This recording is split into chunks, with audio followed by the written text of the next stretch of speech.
Hey folks, it's Lev. Welcome back to another video. So this is a video I've been wanting to do for a very long time now, but I never got around to it. And it's comparing what life is like living as a cis female and a trans guy. So for those of you who don't know already, I am FTM trans. I'm a trans guy. Started transitioning February of this year. Still on that journey actually. It's not gonna be finished anytime soon. Life as a trans guy is definitely different from living as a cis female in a lot of different ways. And I wanted to explore that in today's video. So let's dive right in. I decided to move indoors because the wind outside was ruining my audio. So the first thing that comes to mind is pronouns. So living as a cis female, this is before I got my haircut, people assumed I was female and they referred to me using she, her pronouns, which was correct at the time because I didn't come out as trans yet. I was still figuring out my identity and whatnot, and I lived as a cis female.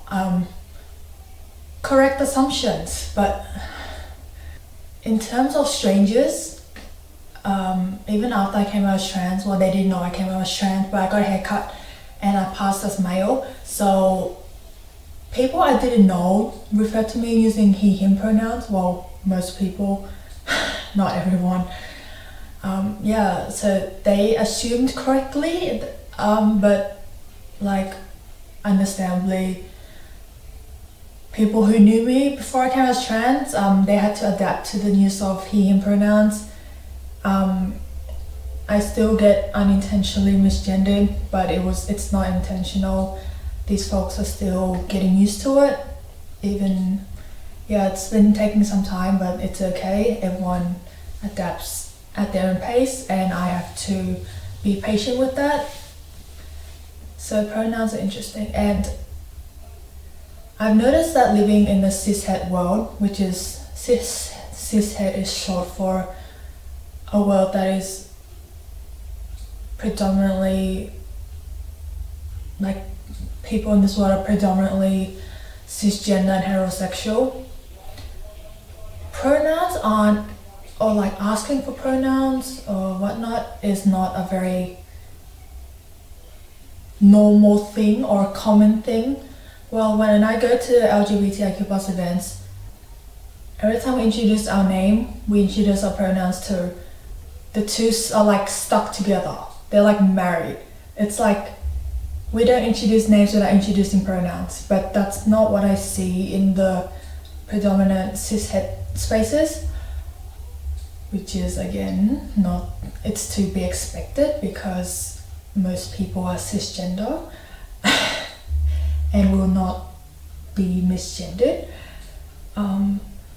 So something we all should do, like I do it too.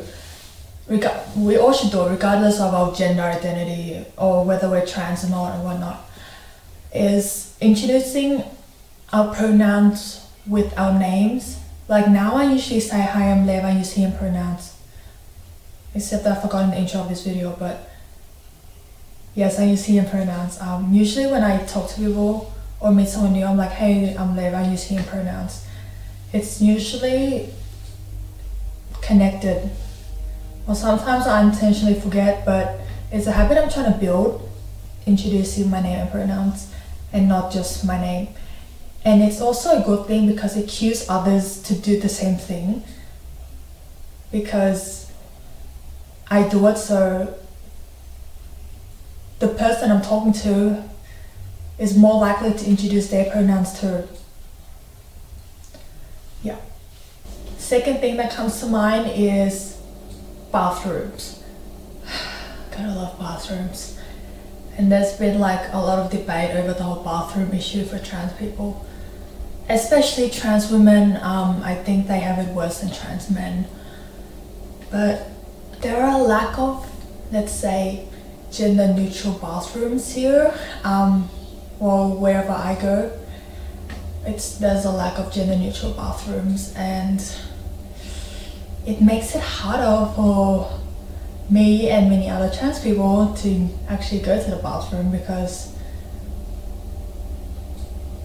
we don't feel like it's a safe place for us to go, and we don't feel safe using the bathrooms, the binary public bathrooms, should I say.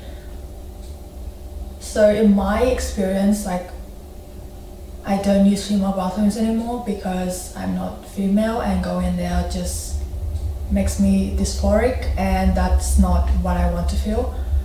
And I am yet to use male bathrooms because I've been so scared of them ever since I came out as trans. I'm like, okay, what if I get harassed or like assaulted in the bathroom?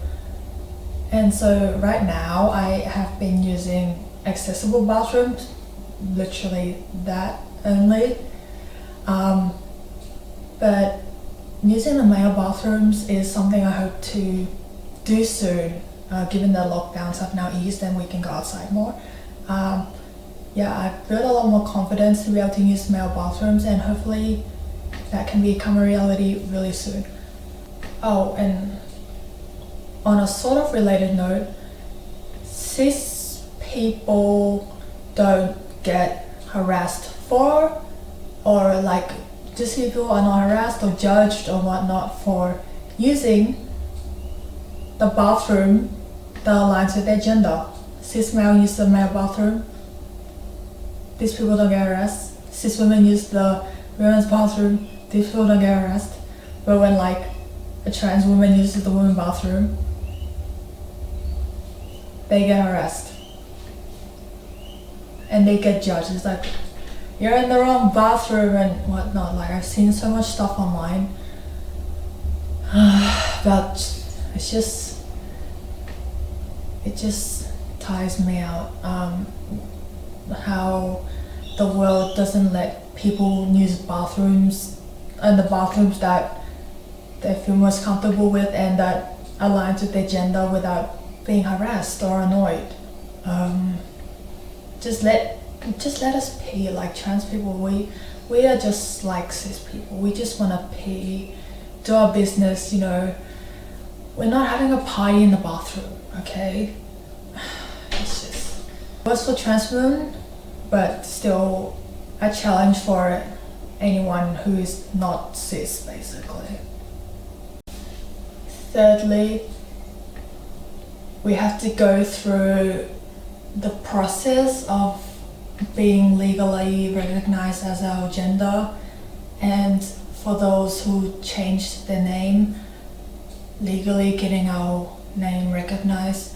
So at the moment still I'm legally recognized as female, and I'm legally recognized by my birth name and not live. So I have to go through a process of paperwork and whatnot to be recognized as the gender and the name that I am comfortable with, and that like who I am basically. And I printed out a form a while back to have my gender legally recognized, but then on the form it actually says, I forgot the exact wording, but they recognize sex instead of gender, and that bothers me because biologically I am female and my sex is female. I'm not going to deny that, but my gender is male. I just feel sort of weirded out having my sex, like my biological sex, being recognized as male, because that's not true and that's not right. So it's good that there is a process where trans people can have their gender, like their gender recognized, but it's just misleading, shall we say, to have our sex recognized rather than gender, or changing it so that our sex is recognized, not gender. And about the name, these people don't have to go through the process of telling everyone that they changed their name, because it is not easy. It is quite a scary experience. First I came out as trans, and then down the road I told people I want to go by left now and not my birth name, And that was also scary. It's sort of like, it was equally as scary as coming out as trans, to be honest. My next point is, cis people don't have to come out to anyone. Probably like one of the best things of being cis, to be honest, is cis people don't have to come out as anything, because who they are as a person is aligned with who everyone thinks they should be, which is cis. And cis people are considered normal, while trans and gender diverse people are, I guess, historically been seen as abnormal and like mentally ill and whatnot. I'd say it's definitely improved since the 1900s, but there is still a lot of work to go. I mean, there is still a lot of work to do. And I'd also definitely say that coming out as trans is definitely like a step up from coming out as just non-heterosexual but still being cisgender. In my case, I'm trans and non-heterosexual, so that's like up here. And cis people also don't have to worry about figuring out their gender identity and be told that they're like wrong or not normal or some sort of freak or disgusting. All of the things that trans people get hurled, all the words that get hurled at trans people, they don't have to face any of that sort of pressure or judgments, because again, everyone sees cis people as normal, and it's like the standard in society. Well, clearly I have not met that standard, but I don't care. Also, when I was living as cis, I saw a lot of representation in the media and in news in general, and like the internet in general. There was a lot of in movies and TV, any sort of media. There was a lot of representation for cis people. That's like most of media. Cis people, cis characters, all of that. Well, and when I was like figuring out my gender identity, there was a lack of representation for me, and it was a very, you could say, isolating experience. While there were a lot of YouTubers who had shared their coming out story, unfortunately most of them were Caucasian, and there was literally no one who was like be it Australian or I guess from culturally diverse communities in general that like there were no videos of culturally diverse trans people coming out online that I saw, like nothing. And maybe I'm just looking in the wrong place, but that says something already. If I have to go look that hard for something, that means it's not represented very well. I did really think like, what if I'm the only like one like this? And yeah, there was definitely a lack of connectedness in such experiences. And that's like part of the reason, a primary reason, should I say, that I actually came out in my podcast and made a whole episode about that and starting to talk about trans things on this channel as well. It's to be a voice for those who are not heard enough, or those who may not be heard at all, or those who are just like deep under the surface and they're like trying to crawl their way up so they can be seen by everyone, but it seems like no matter how much they dig, they can never reach the top. And that's exactly how I felt trying to find other people who were culturally diverse and trans. Just constantly digging, but it seems to be getting nowhere. Another thing is, actually when I was living as cis, like later, like early 20s, well I'm in early 20s, but like when I started uni, gender dysphoria got much worse, and it progressively became worse as the years went on. But cis people don't experience gender dysphoria, and believe me, you do not want to experience gender dysphoria because it is a living nightmare. Yeah, when I was younger, I did experience gender dysphoria, but I did not have the language for it. Like, I felt different, and that I didn't like my body or myself, and I was like, this is weird. I don't know what's going on here, but I don't like it. And I felt like a disconnect with my own body, and I never knew why, and I never had the words to explain it. I didn't even know how to explain it. I had no idea what was going on. It wasn't until I got older that I learned that gender dysphoria was a thing, and that being trans was a real experience for people. And I was like, oh, maybe that's what. When I found the word gender dysphoria, I knew that I was experiencing gender dysphoria, but I did not know that I was trans. I'm like, I don't know how to process everything that's going on right now. It's just too much. And I should also clarify that gender dysphoria is not only about like the body, one's body, and like the biological aspect. There's also social dysphoria, and I also experienced that as the years went on, and I kept denying that I was trans. So for me, social dysphoria would be something like being misgendered, like being referred to as she, her, being dead named, people using my birth name unintentionally, but it still bothers me sometimes. Not passing as male, that would be a source of social dysphoria for me. And body dysphoria, I don't have to explain. Like, just feeling like the body I have is not mine, and it just like a sense of disconnect with it, because like this is not me. That's why trans people will, if they have the means for it and if they can access it, that's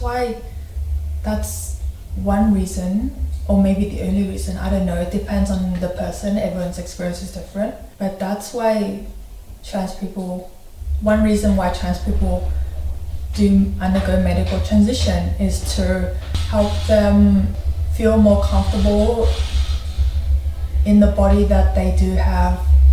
And also, body dysphoria is different for everyone. Some people may not even experience body dysphoria and only experience social dysphoria. Some people only experience body dysphoria and not social dysphoria. It really depends on the person, and everyone's experiences is really different, so I cannot speak for everyone. But for me, I've experienced both social dysphoria and body dysphoria. It's not been fun. Let's just say showering is not a nice thing, especially when there is a mirror in front of me and I have to look at myself. Yeah. And definitely my dysphoria gets worse during summer, which is approaching here where I live, so I need to find a way to deal with that as well. I've been to like 5 months of gender therapy, yet there are some things I do not have answers for, and I'm just like, I just have to figure it out as I go along and see what works and what doesn't really. Yeah, that's everything I can think of for now. There's probably more, but I can't think of any more right now. So I hope you enjoyed this video, got something out of it. Even if it's one thing, I'm happy. Take care, folks, and I'll see you next time.